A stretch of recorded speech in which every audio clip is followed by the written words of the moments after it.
গতকাল ছিল নবান্নের বৈঠক এবং এই বৈঠকে উপস্থিত ছিলেন বিভিন্ন মন্ত্রী সহ পুলিশ আধিকারিকেরা এবং পৌরসভার আধিকারিকরা। যদিও দুটি পৌরসভা বাদে সকল পৌরসভার আধিকারিকরাই উপস্থিত ছিলেন গতকালের বৈঠকে এবং গতকালের বৈঠকে একেবারে কড়া নির্দেশ দিয়েছেন মাননীয় মুখ্যমন্ত্রী মমতা বন্দ্যোপাধ্যায় মন্ত্রী সহ পুলিশ আধিকারিক এবং পৌরসভার আধিকারিকদেরকে হকার অভিযান চালানোর, একেবারে হকারদেরকে যারা ফুটপাতে জবরদখল করে রয়েছে সেই হকারদেরকে জবরদখল মুক্ত করার অভিযান চালানোর নির্দেশ দিয়েছেন মাননীয় মুখ্যমন্ত্রী মমতা বন্দ্যোপাধ্যায়।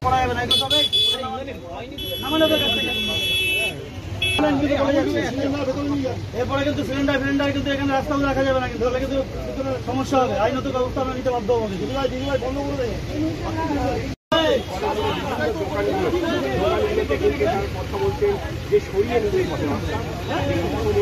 দোকানের উপরে লাফতে লাফতে যাবে, এই তো এতদূর পরে আসবে, এখানে ফুটপাত রাখে দেখে দেবে, ফুটপাত রাখতে হবে, ফুটপাতে মানুষ যাবে সেটা যাবে, আপনি স্ট্রাকচার রাখতে করবেন। আপনার নাম? হ্যাঁ, আপনার নাম? নাম কি দরকার বলা? আপনার নাম জাস্ট এই চ্যাটার্জি। বলে যা হলো। দেখুন, সমস্যা কি, আমরা সবসময় সরকারের সাথে আছি, সরকার যেটা ডিসিশন নেবে আমরা তার সাথে আছি, কিন্তু ওনাদের একটা আমাদের একটু ভালো করে একটা পার্টিকুলার বলতে হবে কি কতটা আমাদের দোকানটা সরাতে হবে, ওনাদের কতটা ফুটপাতটা লাগবে, সবাইকে এটা একটা নির্দেশ দিতে হবে। পার্টিকুলার দোকানগুলো বলে যাচ্ছে, ঠিক আছে, আর আমাদের উল্টো সাইডে আমি দেখলাম উনি কিছু বললেন না, তো সবার জন্য একটা নির্দেশ জারি করুন, আমরা সবসময় ওদের সাথে আছি।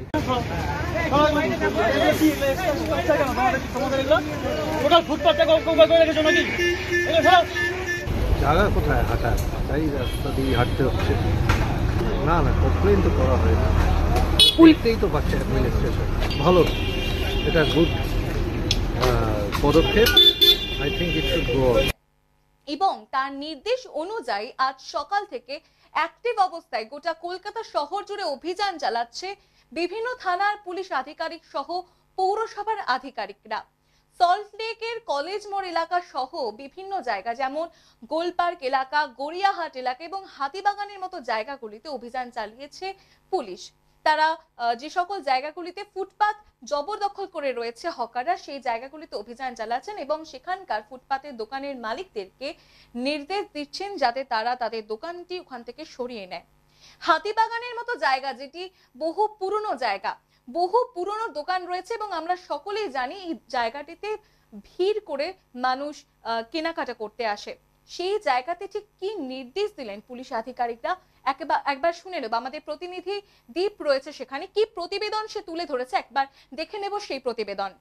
সকল দোকান আছে, সে সকল অসুবিধার জন্য উঠিয়ে দিতে হবে, তবে এখান থেকে যা বলা হয়েছে দোকান ওঠাতে হবে না, তবে এই যে ব্ল্যাক স্টকটা যেটা ফুটপাতের থেকে বেরিয়ে আসে এইটা পিছিয়ে নিতে, তো সেটা নিয়ে আপনি কি কোনো সিদ্ধান্ত নিয়েছেন? এটা তো আজকে শুনলাম, আজকে তো আমরা প্রথম শুনলাম, আমরা তো শুনিনি, তো বলে অবশ্যই ইয়ে করে দেবো। আপনাদের হাতিবাগানে অনেক দোকান, হ্যাঁ, বেশিরভাগ দেখা যাচ্ছে এরকম বাইরে যান চলাচলে কিছুটা অসুবিধা হয়, সেটা একশো। তো এই ক্ষেত্রে এই যে উদ্যোগ, এটা কি খারাপভাবে নিচ্ছেন নাকি ভালোভাবে নিচ্ছেন? খারাপ ভালোর জন্য নয়, মানুষও চলাহাঁটা করুক, আমাদেরও দোকানে বিক্রি বার্তাও তো করতে হবে, মানুষের চলাহাঁটা করে মানুষের সুবিধার অবশ্যই দরকার, তাই তো? আপনার নাম? আমার নাম দীপঙ্কর দাস। পিছিয়ে আছে।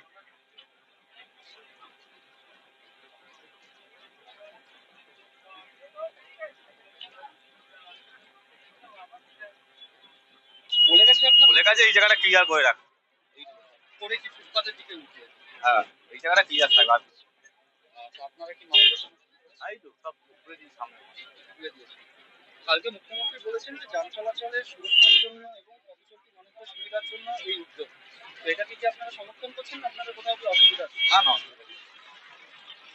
অসুবিধার সৃষ্টি হচ্ছে না, আপনাদের তো এখানে প্রায় সব দোকান এরকম ফুটপাত থেকে বেরিয়ে এসেছে রাস্তা, যান চলাচলে সন্ধ্যেবেলা অনেকটাই কিন্তু অসুবিধা হয়। সেই ক্ষেত্রে কি আপনারাও বাজার সমিতির থেকে এই উদ্যোগটা নেবেন যে পিছিয়ে দেওয়ার সমর্থন করবেন? এটা আমি একা বলতে হবে, সবাই বাজার সমিতির থেকে কিছু জানিয়েছে আপনি? আপনার নাম? বলা। নমস্কার, আপনারা দেখছেন ইউএনআই বাংলা আর আমি দীপ। আপনাদের সামনে আবারও একটি সংবাদ নিয়ে এসেছি। কালকে মুখ্যমন্ত্রী নবান্ন বৈঠক করে, সেখানে বিভিন্ন মন্ত্রীদের এবং আমলাদের সতর্ক করে দেয়। কি নিয়ে সতর্ক? ফুটপাতের যে সকল দোকান রয়েছে। আপনারা জানেন হাতিবাগানে কিন্তু একটি ঐতিহ্যময় পুরনো দোকানের একটি মেলাও বসে প্রায় বলা চলে, অর্থাৎ হাতিবাগান বাজার। সেখানে কিন্তু আমি দেখাতে বলবো ফুটপাতের উপর এইভাবেই কিন্তু দোকান বসে। তবে মুখ্যমন্ত্রী কিন্তু নিজেও এই কথা বলেছেন যে হাতিবাগানে কিন্তু অত্যাধিক দোকানের কারণে বিভিন্ন যাতায়াতের অনেকটাই অসুবিধা হয়। তবে যান চলাচলের সুবিধার্থে মুখ্যমন্ত্রীর যে নির্দেশ এবং শ্যামপুকুর থানার উদ্যোগে যে পরিস্থিতি হয়েছে আপাতত, যে ব্ল্যাক টপ বলা হয়, অর্থাৎ এই যে রাস্তা আমি দেখাতে বলবো, এই যে ফুটপাত একবার নিচ থেকে দেখাতে বলবো, এই যে ফুটপাতের থেকে যে বাইরে চলে এসছে এই দোকানগুলিকে পিছিয়ে আবারও ফুটপাতের দিকেই নিয়ে যেতে হবে, অর্থাৎ দোকানগুলিকে পুনরায় ফুটপাতের দিকে পিছিয়ে নিয়ে যেতে হবে। এমনটাই কিন্তু শ্যামপুকুর থানার আধিকারিক রয়েছেন, তারা নির্দেশ দিচ্ছেন যে এই যে ব্ল্যাক টপ, এই ব্ল্যাক টপের পিছনে নিয়ে যেতে হবে এই দোকানগুলিকে এবং ফুটপাতের উপরই স্থায়ীভাবে থাকতে হবে। তবে আরেকটিও কথা, এই যে ফুটপাত, সব থেকে বড় প্রশ্ন, ফুটপাত তুমি কার? এই প্রশ্নটা কিন্তু উঠেই যায়। পথচারী মানুষের নাকি এই ব্যবসায়িক দোকানদের জন্য? এই কিন্তু একটা বিশাল বড় প্রশ্ন। ফুটপাত ঘিরে বিভিন্ন জায়গায় কলকাতায় এখন দেখা যায় যে বিভিন্ন দোকান বসে গেছে, অস্থায়ী দোকান, যার কারণে কিন্তু যান চলাচলের অসুবিধা হয়। কিভাবে অসুবিধা হয়? যারা পথচারী তারা রাস্তা দিয়ে হাঁটাহাঁটি করে, কোনোভাবে কিন্তু যান চলাচলের অসুবিধা হয়। তবে সব থেকে বড় বিষয় যে এখানে উচ্ছেদ করা হচ্ছে না। যে সকল দোকান রাস্তার দিকে অর্থাৎ ফুটপাত থেকে রাস্তার দিকে এগিয়ে এসছে সেই দোকানগুলিকে আবার পিছিয়ে দেওয়ার নির্দেশ দিয়েছে শ্যামপুকুর থানার পুলিশ। এবং আমি আরেকবারও দেখাতে বলবো যে এখানে এই বাজারে যে সকল দোকানদাররা রয়েছে তারা কিন্তু সেই কাজে লেগে গেছে। আপনারা দেখতেই পাচ্ছেন যে হাতিবাগানের যে রাস্তা রয়েছে সেই রাস্তার উপর যে সকল দোকান উঠে এসেছে, অর্থাৎ ব্ল্যাক টপ পার করে যেই রাস্তার দিকে উঠে এসেছে তার থেকে পিছিয়ে দেওয়ার নির্দেশ দিচ্ছে শ্যামপুকুর থানার পুলিশ। একটু কথাও বলে নেবো। বলছি দাদা, মুখ্যমন্ত্রী বলেছেন যে দোকান উচ্ছেদ হবে না, কিন্তু এই যে রাস্তার ধারে যে সকল দোকান চলে এসেছে সেটা পিছিয়ে নেওয়া, এটা কি সমর্থন করছে? এটা সমর্থন করছি। অর্ধেক মানুষ না খেতে পেয়ে মরে যাবে তো পেছনে যদি না উঠে। দোকান তো তুলতে বলছে যে দোকানটা একটু পিছিয়ে নিতে, যাতে এই যান চলাচল সন্ধ্যেবেলা দেখা যায় যে এই হাতিবাগানে অনেকটাই যান চলাচল করে, তো সেক্ষেত্রে অসুবিধার জন্যই তো এই পদক্ষেপ। এটা তো আপনাদের ব্যবসাও চলবে এবং রাস্তাঘাটও একটু সচল, তাতে সমর্থন আছে, ঠিক আছে। এতে কি কোনো রকম অসুবিধা না, হচ্ছে আপনাদের? না। আপনাদের তো এই হাতিবাগান অনেক ঐতিহ্যময় এবং অনেক নামকরা একটি দোকান, মানে বাজার, সেখানে দাঁড়িয়ে এই যে দীর্ঘদিন ধরেই প্রায় দেখা গেছে যে এই ফুটপাত থেকে বেরিয়ে আসা দোকান, তো এখন এই উদ্যোগ আপনাদের মতামত কি অসুবিধা হবে? অসুবিধা আমার যদি হয় তাহলে সবারই অসুবিধা হবে, আমার অসুবিধা না হলে কারোর অসুবিধা হবে না। পুরো ফুটপাতের বাইরে কি পুরো হাতিবাগানের সব বাজার? ম্যাক্সিমাম দেখে নিতে পারেন আপনি, হাতিবাগান মুখ থেকে নিয়ে শ্যামবাজার টোটাল শ্যামবাজার দেখে নিতে পারেন। অসুবিধা আমার হলে সবার অসুবিধা হবে, অসুবিধা না হলে কারোর অসুবিধা হবে, এটাই হচ্ছে ব্যাপার। সবাইকে নিয়েই চলতে হবে, দেখতে হবে। আমি তো আমার দোকানটাকে নিয়ে দেখছি না, আমি তো আমার দোকান ছেড়ে অন্য কোনো দোকানে দেখতে পারি। আমি গুছিয়ে নিয়েছি, পিছিয়ে দেওয়ার ব্যবস্থা। হ্যাঁ করে দিচ্ছি। আপনার নাম? আমার নাম বলাই স্যার। একদম বলাই সেন যেটা জানালো যে তিনি কিন্তু যে আধিকারিকদের যে কথা এসছে সেখানে কিন্তু আধিকারিকদের কথা অনুযায়ী এই দোকান কিন্তু দেখতেই পাচ্ছেন যে এই সামনে যে সকল জিনিস রাখা হয়েছিল ওটা প্যাকেট করা হয়েছে এবং সেটা পিছিয়ে নিয়ে যাওয়া হবে। এবং পুলিশ আধিকর্তারাও কিন্তু এই বিষয়ে সোচ্চার এবং পৌরসভার থেকেও কিন্তু সোচ্চার হয়েছে, কারণ এই যে রাস্তাঘাটের যে যান চলাচল তাতে যাতে বিঘ্ন না ঘটে সেই নিয়ে কিন্তু ব্যবস্থা করছে। এবং বিভিন্ন খবরের আপডেট জানতে চোখ রাখুন ইউএনআই বাংলার পর্দায়।